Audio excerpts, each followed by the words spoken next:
plan that means the same to everybody in the community, rather than everybody having separate agendas when it comes to planning.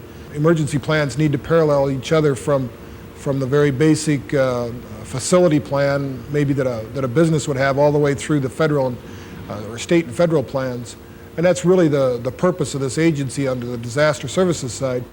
Through this committee, we grew in time. We knew what type of individuals we needed on the committee. We knew what different expertise we needed on this disaster committee. And through the 2 years we've been in existence, we tried to enlist people that would contribute to this agency, and probably the most contributing factor was cooperation. October 1987, we held a disaster drill at the airport. During this drill, we tested our plan.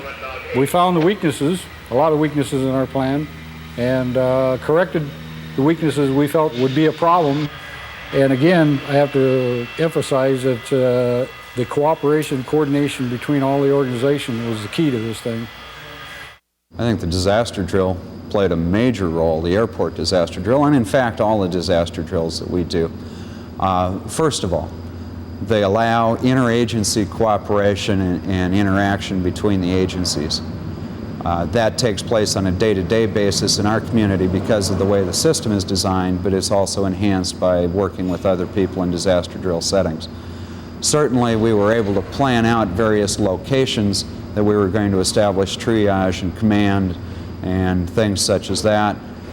In the airport disaster drill, we were able to plan out in advance entrance areas to the airport as well as exit areas from the airport for emergency vehicles so they weren't crossing paths.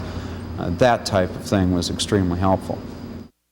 It's very important that you do disaster drills and do them on a regular basis and simulate them as best you can to the real thing.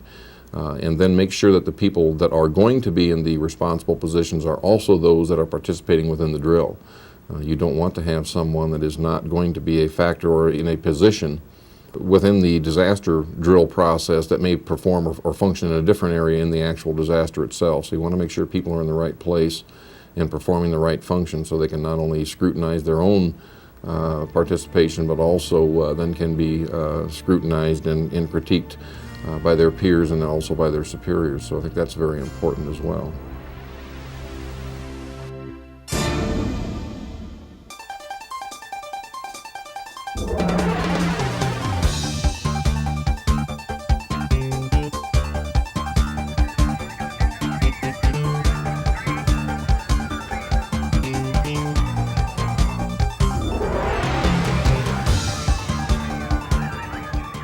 This is Dave Nixon at KTIV Channel 4, interrupting with another news bulletin about an air disaster at the Sioux City Airport.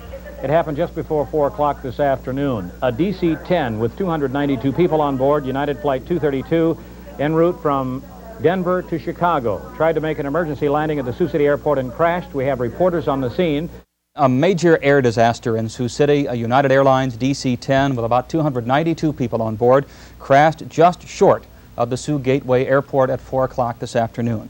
The plane had lost all hydraulic pressure, we're told, and was trying to make an emergency landing at the Sioux Gateway when it crashed. 232 Heavy, roger, sir. Yeah, that's a closed runway. That'll work, sir. We're getting the equipment off the runway, and they'll line up for that one. How long is it? 6,600 feet, 6,600, and the equipment's coming off. Isolate that.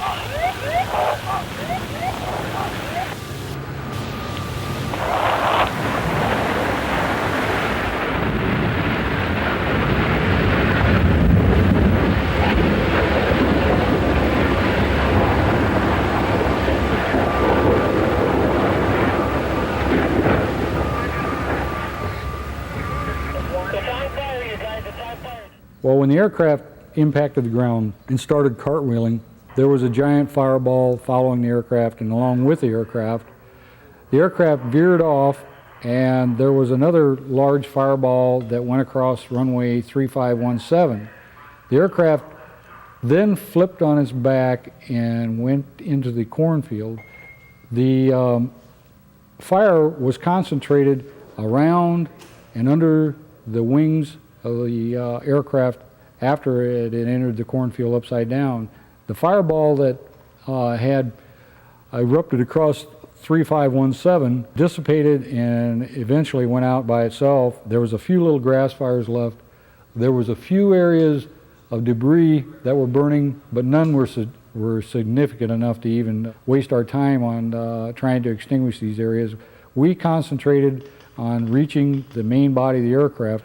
The only difficulty we really had was really getting our equipment through the debris field and the victims, and also the injured people that were in the seats and also were laying on the ground in and around the runway. And then also there was a lot of people that were around the aircraft itself where it came to rest, in the cornfield, all around the aircraft really.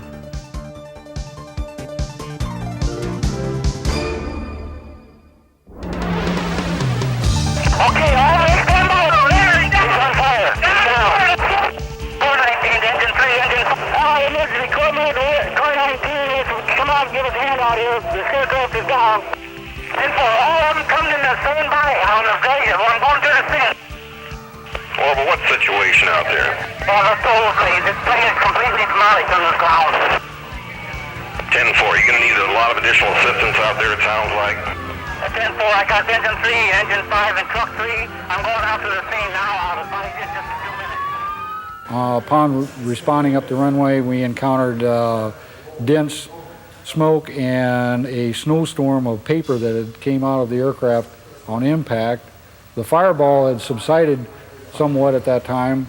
We rounded the corner off of 2204 onto 3517 runway, and that was the area where we encountered all the walking wounded, the survivors, the injured people, and at that point our vehicles had to come to a stop.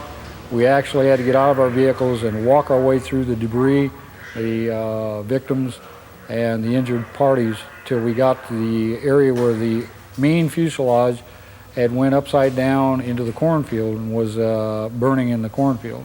We felt that the cornfield was a hindrance because it prevented us from applying agent under the wings. It blocked the agent from being dispensed under the wings, but also it did help the victims on the airplane because it shielded them. Once they got out, they exited the aircraft and got into the cornfield. Of course, the cornfield acted as a heat shield, so these people, and a lot of the people that were injured, were able to crawl a short distance away from the plane and probably survived because the corn was a barrier, heat barrier for them. There's probably some key things that we found out during this disaster that I feel is key, and one of the things was the fact that we didn't use sirens on the crash fire vehicles, that the other responding emergency vehicles did use sirens. The walking wounded and the other survivors were keyed in on those sirens coming from the staging area. They were walking towards those sirens and helping other victims towards the sirens. And this probably, I feel, was instrumental in the victims and the walking wounded people from stopping our emergency vehicles or crash fire vehicles from getting to the fire scene. The other thing was that I wore identifying clothing that identified me as the fire chief. When I was approaching the aircraft upside down in the cornfield, several people approached me and gave me information about victims in the aircraft, where they were trapped at. The first truck that was dispensing agent was a P-19. We had two people on the P-19. The agent and water lasted less than 2 minutes. Those two people immediately after they dispensed all the agent in the truck, got out of their truck, took the hand line and went around to the fuselage side of the aircraft. They also give some time to those people inside the aircraft, and there were accounts in the newspaper where some of the victims related to our firefighters soaking them with foam, and they're being able to go through the foam. There was a problem with the aircraft. As it had flipped upside down, it had compressed the roof of the aircraft, and actually we could not penetrate through the aircraft with any type of hose streams. In order to actually extinguish the aircraft fire, you have to actually get inside the aircraft, such as a structural fire, put your self-contained breathing apparatus, get the hand lines, actually fight the fire as you would any type of structural fire, and that's what we had to do. It was very hot. Of course, we had a running fuel fire that was inside the aircraft from the ruptured fuel tanks. The personnel that actually entered the aircraft, they were subject to extreme heat, such as around 1800 degrees, and they used the cooling effect of the foam in the water to help those people get into the aircraft and then eventually extinguish the fire. We knew where the fuel tanks were located. We did not know where all the pressurized vessels were located, such as the oxygen tanks, the firefighting bottles, and so on and so forth. And there were numerous explosions during the fire. This did pose a serious hazard to our firefighters. If they were anywhere near where one of these vessels exploded, they could have been injured real severely. In this case, we needed a lot of AFFF foam for the reason that we don't carry that amount of dry chemical to combat that large of a fire situation. And AFFF foam seems to be the universal agent, and it's probably the best agent to date that you can use on a flammable liquid type of fire. My function was triage officer. I was about 3 minutes after the initial crash till I arrived on scene. At that time, they'd already established a staging area for the victims, and my job when I reached there was to go up into the crash area and evaluate the victims and triage them according to what priority they would be. I would evaluate them, prioritize them as levels 1, 2, 3, and then they would take them to the designated area. The injuries that I saw was a lot of fractures, burns, not so much respiratory inhalation problems. It was more physical burns to the skin and fractures, lacerations. As far as the area ambulances, their main function was back in the staging area with transporting people to the hospitals.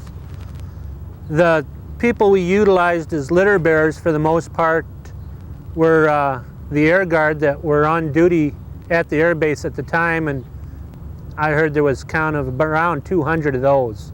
They would find a patient, they were trained how to put them onto a backboard, bring them to me where I would evaluate them, like I said, and then they would go to their appropriate area where more treatment was done until they were being able to be transported to the city. We treated them the most we could without hindering transportation to the hospital. If there was a delay due to lack of ambulances, we were able to go ahead and initiate the IVs, intubate if needed, this sort of treatment, treat for shock. And that was also continued en route to the hospital. So it was whatever we had time to do without hindering transportation to the hospitals. Flight 232 impacted at the airport at 1 minute after 4. By some 35 to 40 minutes later, all the seriously injured patients from that situation had been triaged and transported out of the scene, and in fact had arrived at the hospital. Approximately an hour and 15 minutes into the situation, all patients had been triaged out of the crash site and had been distributed either to the hospital or to a separate ambulatory care triage area established at the airport that was away from the crash site. Approximately 3 hours after impact, all live victims of this airliner crash had been transported to the hospitals. And we did make a conscious decision on site that irregardless of the person's lack of complaint, all people involved in the crash would be transported to hospitals and checked. Treatment on the tarmac at the airport was limited to basic care, basic airway management, basic control of severe bleeding, and basic circulatory management problems. Those are basic care issues that are taught at the emergency medical technician level. And our paramedics then were operating, for the large part, at a basic emergency medical technician level where they were drawing on their basic skills to handle the situation.